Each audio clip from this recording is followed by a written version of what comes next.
Olá, eu me chamo Bruno Augusto Maris, eu faço mestrado em Patologia Oral pela Faculdade de Odontologia de Piracicaba e eu vou falar um pouco com vocês hoje sobre hiperemia e edema.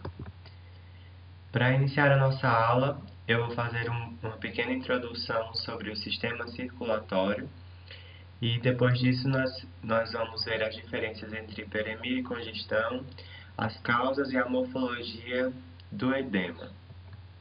Bom, o sistema circulatório é o sistema de transporte do nosso corpo, que é composto pelo coração, vasos sanguíneos e sangue. O coração ele vai bombear o sangue com a função de nutrir as células e remover os resíduos metabólicos que as mesmas produzem. A circulação ela pode ser dividida em duas vias, a via pulmonar e a via sistêmica. A via pulmonar corresponde ao lado direito do coração, que impulsiona o sangue para os pulmões, onde o sangue será oxigenado. Já a via sistêmica da circulação é realizada pelo lado esquerdo do coração, que vai bombear o sangue oxigenado, que chegou dos pulmões, para todo o organismo. Bom, o coração ele é um órgão muscular involuntário que funciona independentemente do sistema nervoso e ele é composto por quatro câmaras: os dois átrios, que são as câmaras superiores, e dois ventrículos, que são as câmaras inferiores. E os lados direito e esquerdo do coração são divididos por um septo. Além disso, o coração é dividido em três camadas: o endocárdio, miocárdio e o pericárdio. Como nós podemos ver na figura, o endocárdio ele é a camada interna do coração e ele irá revestir as câmaras e formar a superfície das válvulas do coração. O miocárdio é a camada intermediária, que é composto pelo músculo cardíaco, e o pericárdio é composto por uma dupla camada fibrosa que vai revestir o coração. Falando um pouco sobre os vasos sanguíneos, eles são subdivididos em artérias, veias e capilares. As artérias transportam o sangue a partir do coração, formando ramificações cada vez com menor calibre, chamadas de arteríolas. As veias irão transportar o sangue do organismo para o coração e resultam da convergência de vênulas. Já os capilares eles irão realizar as trocas entre o sangue e os tecidos, levando oxigênio e nutrientes e retirando resíduos metabólicos. Como nós podemos ver nesse esquema, o sangue parte do coração através das artérias. Essas artérias se subdividem em arteríolas e posteriormente nos capilares arteriais, onde será feita a entrega de oxigênio e nutrientes para as células, e os resíduos metabólicos dessas células serão coletados através dos capilares venosos, que irão formar as vênulas, que por sua vez convergem para a formação das veias, e então o sangue retorna para o coração. Bom, o sangue é o órgão responsável pelo transporte de substâncias necessárias para as células, como oxigênio e nutrientes, e por retirar os produtos metabólicos delas. Ele é formado por cerca de 50% de plasma, 1% de células brancas e cerca de 35 a 50% de células vermelhas ou eritrócitos. Os eritrócitos eles são responsáveis pelo transporte do oxigênio através da hemoglobina. Os leucócitos eles participam da defesa celular e imunocelular do organismo e os trombócitos são responsáveis pela coagulação do sangue e reparação dos vasos sanguíneos. A saúde das células e tecidos depende da manutenção da circulação. Entretanto, o equilíbrio dos fluidos é necessário. Esse equilíbrio quase sempre é perturbado por condições patológicas que alteram a função endotelial, aumentam a pressão vascular ou diminuem o conteúdo de proteína no plasma. Normalmente, a pressão hidrostática e a pressão osmótica colóide do plasma, eles estão em um equilíbrio, o que leva a uma pequena saída de fluido intersticial do leito capilar para os tecidos, e esse fluido é coletado pelos vasos linfáticos e levado para o ducto torácico e eventualmente para a veia subclávia esquerda. Bom, a hiperemia e congestão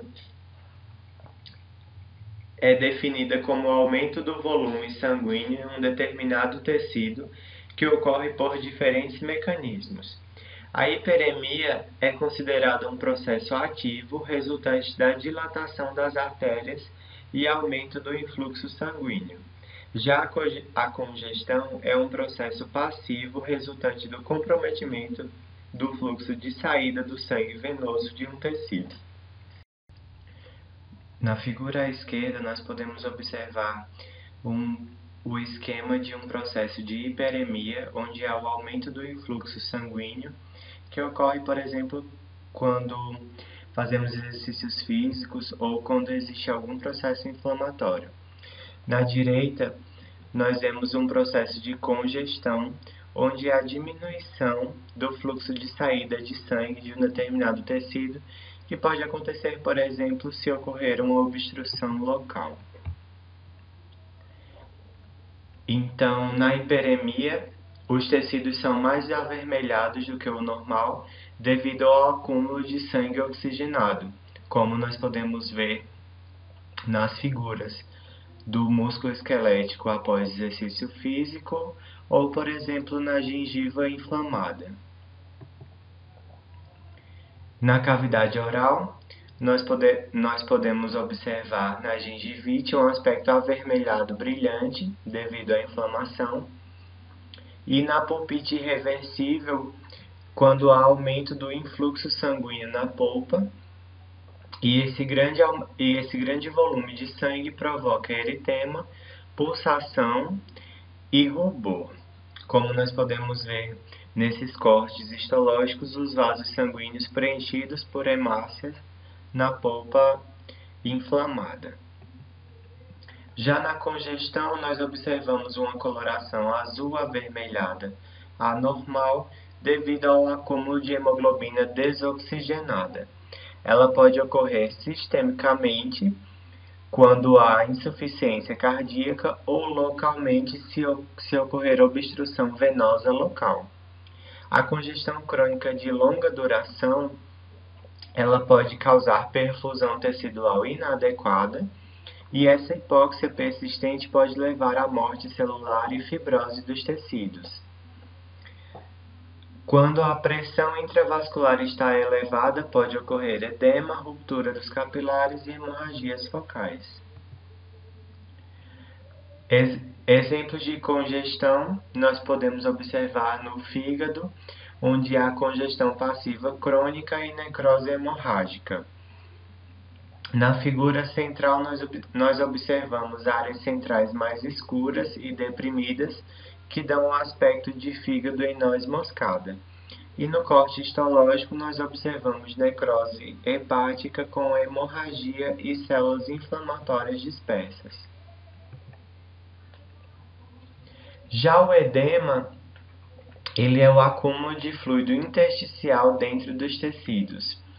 Ele pode ocorrer quando condições patológicas alteram a função endotelial, aumentando assim a pressão vascular ou diminuindo o conteúdo de proteína no plasma. Dependendo da gravidade e localização, eles podem ter efeitos mínimos ou profundos.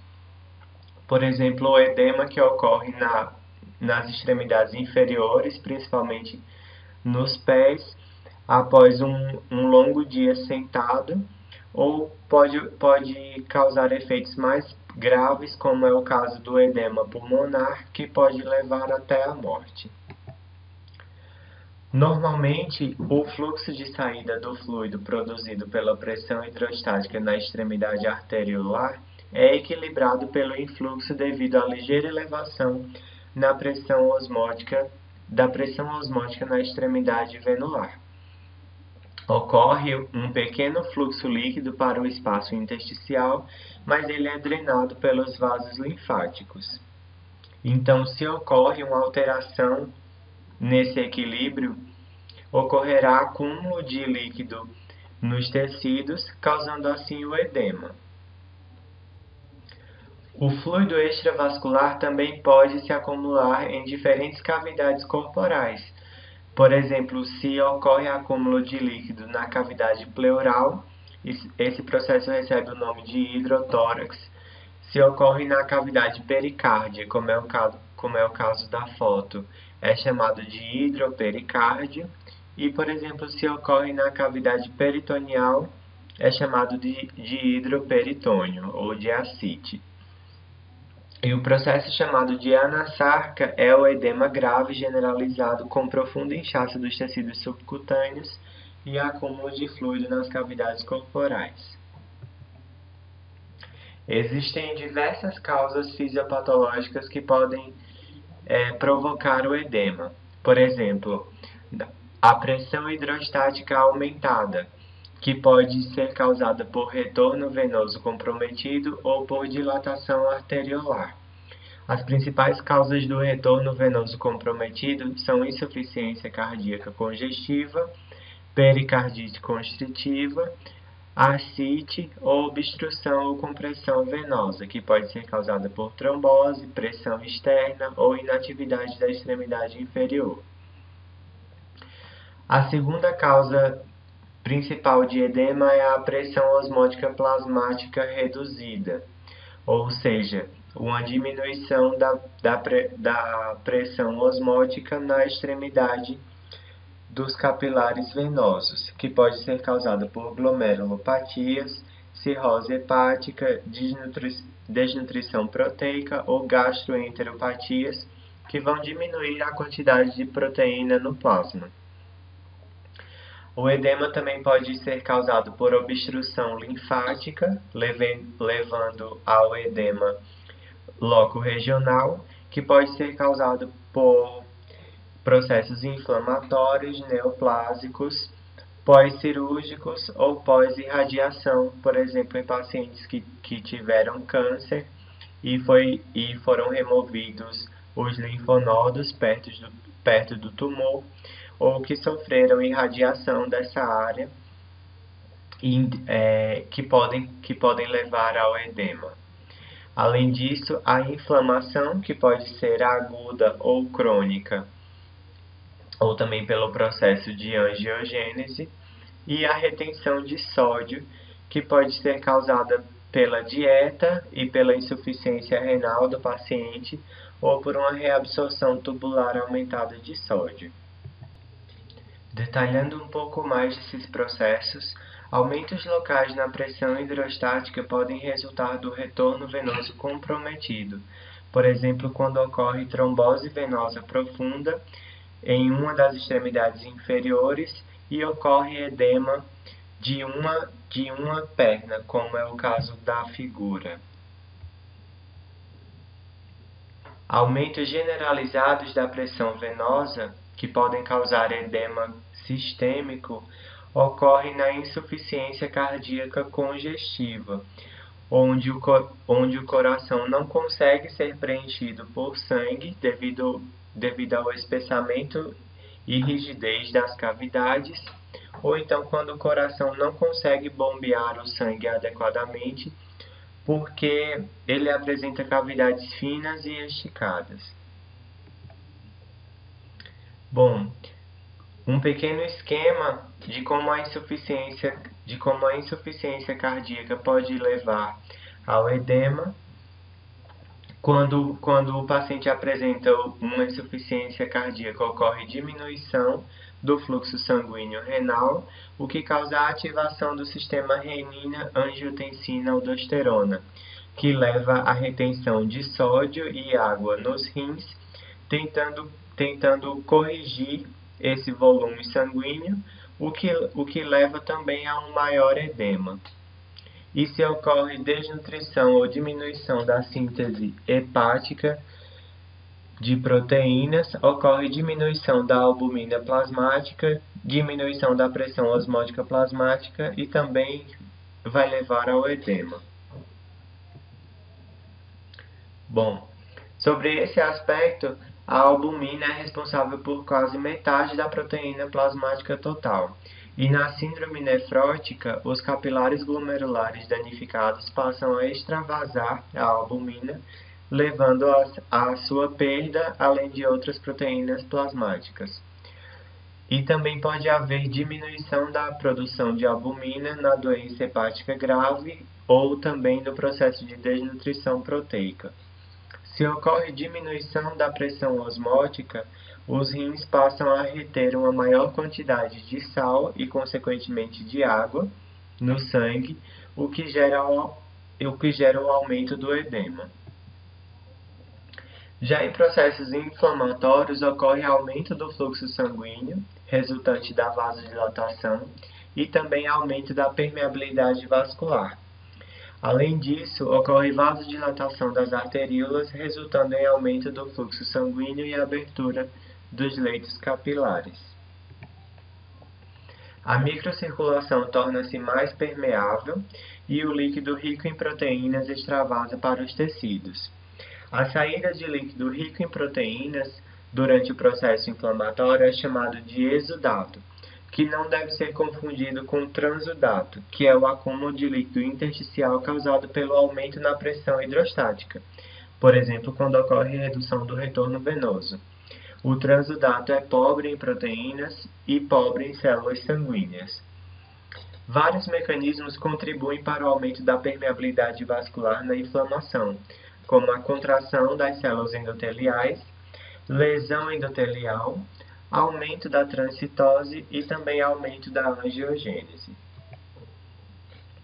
Neste esquema, nós podemos observar um vaso sanguíneo normal, com equilíbrio entre a pressão hidrostática e a pressão osmótica coloidal, e num processo de edema, onde ocorre extravasamento de líquido pobre em proteínas e células sanguíneas, devido à pressão osmótica coloidal diminuída, por exemplo, síntese de proteínas diminuída ou aumento da pressão hidrostática aumentada, que ocorre, por exemplo, com obstrução do fluxo venoso. Já nos processos inflamatórios, há o extravasamento de líquido juntamente com proteínas e células sanguíneas, que é característico do exudato. Exemplos de edema na região orofacial causados por processos inflamatórios incluem a celulite, que é a disseminação aguda e edemaciada de um processo inflamatório agudo, como, por exemplo, um abscesso dentoalveolar que não foi capaz de drenar para a superfície cutânea ou para o interior da cavidade oral, se disseminando assim através dos planos faciais dos tecidos moles. Esse processo pode se tornar agressivo e se disseminar rapidamente, caracterizando a angina de Ludwig, que pode levar inclusive à morte se não tratada. Outro exemplo inclui o angioedema, que é caracterizado pela tumefação, nesse caso do lábio superior, causada por um processo mediado imunologicamente. Outro mecanismo que leva ao edema é a obstrução linfática, que geralmente ocorre de forma localizada devido a uma condição inflamatória ou neoplásica. Um exemplo clássico é a filariose ou elefantíase, que causa edema maciço da extremidade inferior e genital externa. A obstrução linfática também pode ser causada por processos neoplásicos. Por exemplo, no câncer de mama, a infiltração e obstrução dos linfonodos superficiais causam edema da pele, dando o aspecto da mama de casca de laranja. Também em pacientes com câncer de mama que sofreram ressecção ou irradiação dos linfonodos axilares, podem sofrer um processo de linfedema no braço homólogo